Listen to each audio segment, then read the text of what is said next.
We begin in the beautiful and high Rocky Mountains of Colorado in 1957, where we meet a young girl named Hope who receives a mysterious phone call. With a trembling voice, she says she is at Alpine Lake, an isolated youth camp in the frozen mountains, and explains that she has been having strange dreams in which 7 numbers appear etched in her mind. She mentions that the phone is local and, not getting a response on the other end, hangs up nervously. Fast forward to the present day, in 1982, we see a group of teenagers around a fight, where, after a few blows, the winner is a young man named Finney. His sister Gwyn approaches, surprised, and asks why he hit the other boy.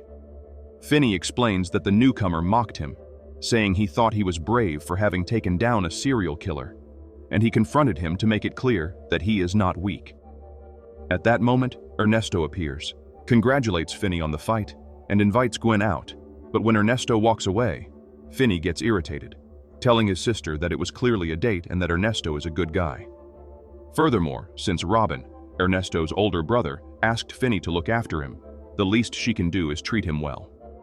Later, we see Finney saying goodbye to his father before getting lost in thought. Then the memories of the masked black phone man, known as the Grabber, begin to torment him again. It is known that this young man went through a traumatic situation a few years ago, but his enemy was killed and he is safe now. However, suddenly, he sees him in front of him, as real as a nightmare, and Finney faces him with courage, but in that instant, Gwyn appears and the vision fades away. She asks if he is okay, but Finney, with a lost look, prefers not to speak and just says that she can't understand what he feels. Gwyn, tenderly, makes it clear that she will always be by his side, no matter what happens. Now we see a series of scenes in the snow-covered mountains, where a boy runs desperately through dark caves until he falls, at which point a figure appears, wielding a knife, and ends his life. And before leaving, the boy appears under icy water, where he traces the letter W in the ice. Everything was a dream, and Gwyn wakes up startled. Suddenly she hears a phone ringing incessantly. She slowly gets up and goes to check, but upon arriving in the living room, she discovers that it is not her phone. Confused, she opens the front door and looks into the darkness, but there is no one there. Just then, her brother Finney arrives, saying she was sleepwalking and is cold, and Gwyn, still trembling, explains that she had a nightmare, but he doesn't pay much attention and tells her to go back to bed. The next morning at school, her classmates tease her by calling her a witch, and at that moment Ernesto appears, commenting with a nervous smile that he noticed her taste for the paranormal. Gwyn, amused, scares him by saying she is fascinated by ghosts and believes in life after death. Ernesto then pulls out a small deck of cards and asks if she knows how to read them, as he heard she has dreams that predict the future. Gwyn, surprised, replies that she never told anyone that, and Ernesto confesses that he knows because his parents said it was she who, through a dream, indicated to the police where Robin's body was. Gwyn looks down uncomfortably and avoids continuing the subject. Later, Finney exits a store and, as he walks down the street, hears a payphone ringing. He answers out of curiosity, but quickly hangs up, and as he walks away, we notice that the phone is broken and unplugged. The image distorts, and we return to the mountains, where another young man runs desperately until a mysterious man catches up with him, and unfortunately, brutally ends his life. In the vision, the boy reappears reflected in the water and traces the letter B with his finger. Gwyn wakes up terrified again. This time, the phone rings again, but she, frightened, decides to ignore it and leaves the house. Cautiously walking through the yard, she manages to see what remains of the victim from her nightmares. As she approaches, she stains her foot with blood without realizing it. She hops on her bike, rides to jump a wall, and approaches a window where there is a gloomy environment. Gwyn slowly enters, and there in the silence, the phone rings again. She watches it and finally answers. On the other end of the line is Hope, whose voice sounds shaky as she says she is calling from Alpine Lake and confesses to having strange dreams where she sees 7 numbers. It is the same scene from the beginning, but this time it is Gwyn answering, who, surprised, says she also has similar dreams, although in hers, letters and children trapped under the water appear. Hope is silent for a few seconds and then hangs up. At that moment, a man with an axe in his head appears behind Gwyn. The door opens, and the phone rings again. This time, Finney enters the room, and Gwyn, still pale, says she spoke to her mother, who called her from a camp. However, not believing her, Finney does not pay attention, but as they walk away, he notices a phrase written in dried blood on the wall: "The grabber burns in hell." Gwyn, uneasy, begins researching the camp and discovers that it is a Christian place. Shortly after, their father, Terrence, arrives and upon seeing the camp poster becomes thoughtful, stating that their mother worked there before meeting him, though the place closed years ago, and says that since it is a religious camp, he has no intention of getting involved. However, when Ernesto arrives to pick up Gwyn, Finney stops them and says he will go with them. Thus, the three head towards Alpine Lake, where the fog on the road is so thick that it is hard to see. Finney offers to run ahead of the car to mark the path. In the middle of the journey, a young girl on horseback appears. She is Mustang and guides the young people to the camp, commenting to her partner Armando that she found lost travelers. They both belong to the camp and explain that they are the only ones who did not receive the notice that the roads were closed due to the storm, and no one will clear the paths until the blizzard passes. So for now, they are stuck there. Mustang tries to reassure them, shows them the facilities, and assigns them separate rooms, explaining that men and women must sleep in separate cabins. Gwyn agrees, although Mustang whispers to her that her cabin is nearby if she needs anything. That night, while Gwyn sleeps, she has another nightmare where, this time, among the shadows of her dream, a hand traces the letter H under the water. She wakes up startled, and outside, Finney is using some herbs when he hears the black phone ringing in the booth. Finney, annoyed, answers the phone, angrily stating he will not help anyone and hangs up. But the phone rings again and he answers once more. Meanwhile, Gwyn sits up in bed upon hearing noises beneath her. She bends down and sees the pale body of a dead boy. Back with Finney, a voice on the other end of the phone whispers, "Hello, Finney." At that moment, the door slams shut and Gwyn is also attacked by visions of the dead boys. The phone speaks again in a cold tone, telling Finney, "In hell, there are no flames, only ice." Paralyzed by fear, he gathers strength to escape, and outside, hears his sister's screams and runs towards her, embracing her tightly until she calms down. Later, Gwyn tells Ernesto that she had a new nightmare and asks him to sleep with her to feel safe. Minutes later, Ernesto wakes up and tells Gwyn that he heard her praying. He confesses that he finds it attractive that she asks things of Jesus. Gwyn smiles and comments that her mother was also Christian, but made her inherit the nightmares that drove her mad, and fears the same will happen to her. Ernesto looks at her tenderly and tells her that she is beautiful, just as they are about to kiss. Finney interrupts. In the morning, Gwyn, tired of hiding the truth, says that she told everything to Ernesto, and Finney gets furious, but Gwyn replies that she had no one else to talk to. Soon after, they are called for breakfast. Armando asks what they really do at camp, and Finney and Gwyn decide to tell the truth, as they are there because of their mother. They show a photo, and Armando immediately recognizes it. It's Starlight, which devastates him to learn that she is no longer alive. When Armando leaves, Finney comments that the payphone outside, the same one that was not working, is ringing again. At that moment, they hear the ringing again, and Finney approaches to answer, hearing a girl's voice saying she is cold and doesn't remember who she is.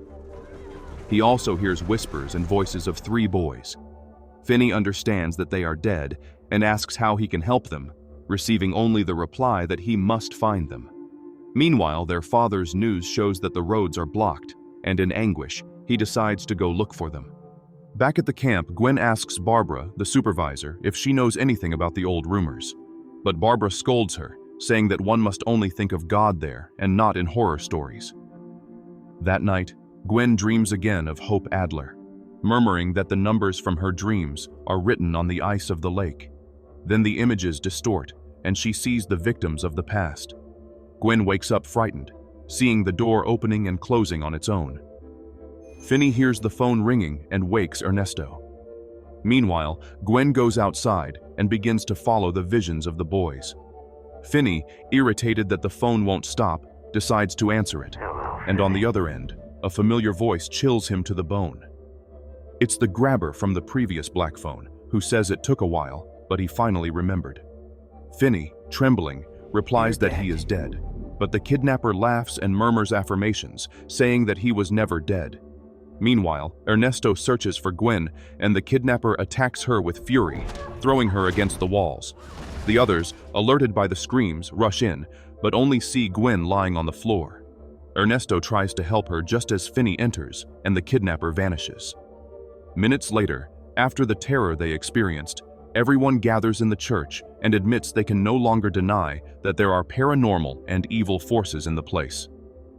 Gwyn begins to recount her dreams, describing the boys' clothes and deaths, and Armando confirms that the police found the remains of one boy's clothing named Calvin.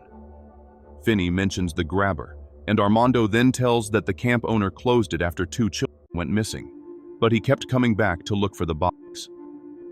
When the owner died, Armando bought the place to continue the search. He is now convinced that Gwyn is the chosen one, the only one capable of freeing the souls trapped under the ice. Finney, reviewing old photos, recognizes the grabber's face, and Armando tells him that it is Belle, a former camp member, which makes the boys leave their initials for Gwyn. The letters spelled her name, and while explaining that Belle was a violent man who used the frozen lake for his games, Gwyn, in shock, says that the bodies must be under the water. Mustang concludes that if they manage to find them, the kidnapper will lose his power, and everyone agrees to set out at dawn for the lake.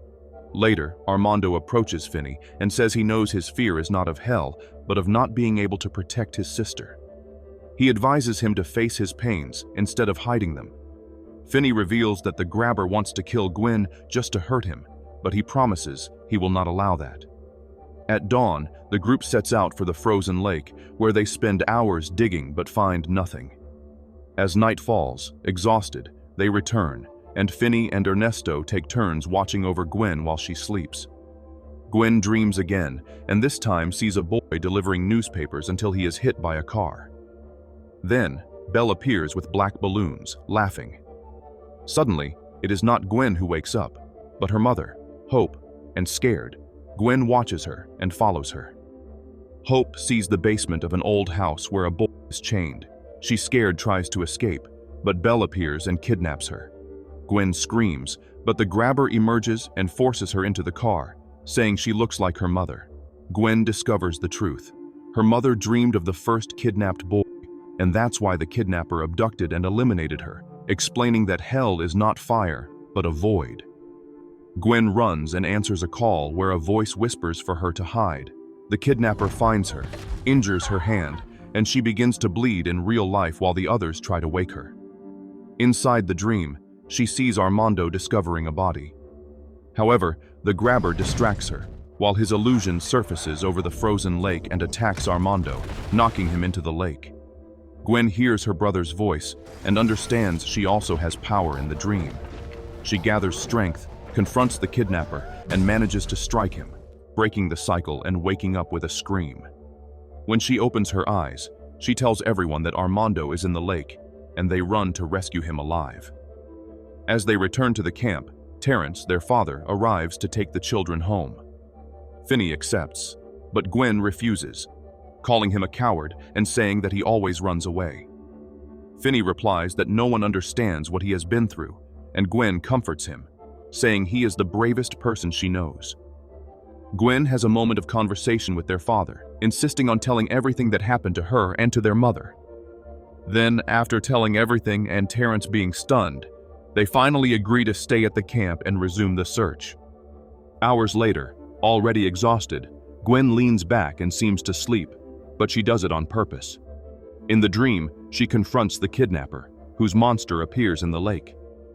Gwyn falls into the icy water and begins to see the bodies of the children trapped, and in despair, she pulls them out one by one. Her father jumps into the water to help her while the grabber attacks Finney, and Ernesto carries Gwyn's body. The enemy tries to suffocate Finney, but Gwyn in her astral projection interrupts the attack and faces the kidnapper. Before the grabber can harm the girl, the spirits of the boys emerge in the astral plane and prevent him from getting close to Gwyn.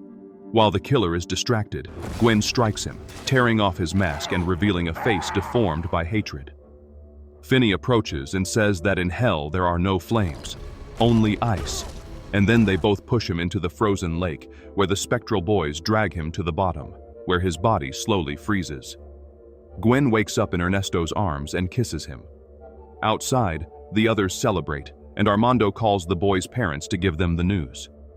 Before they leave, the phone rings, but no one hears it except Gwyn. Gwyn answers and hears her mother's voice, saying she is at peace, and that the curse was never a condemnation, but a gift. She asks her to tell Finney that she loves him, and that Robin, her deceased friend, sends greetings.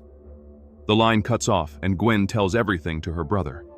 They both get in the car, and as they drive away, the camp seems peaceful once more.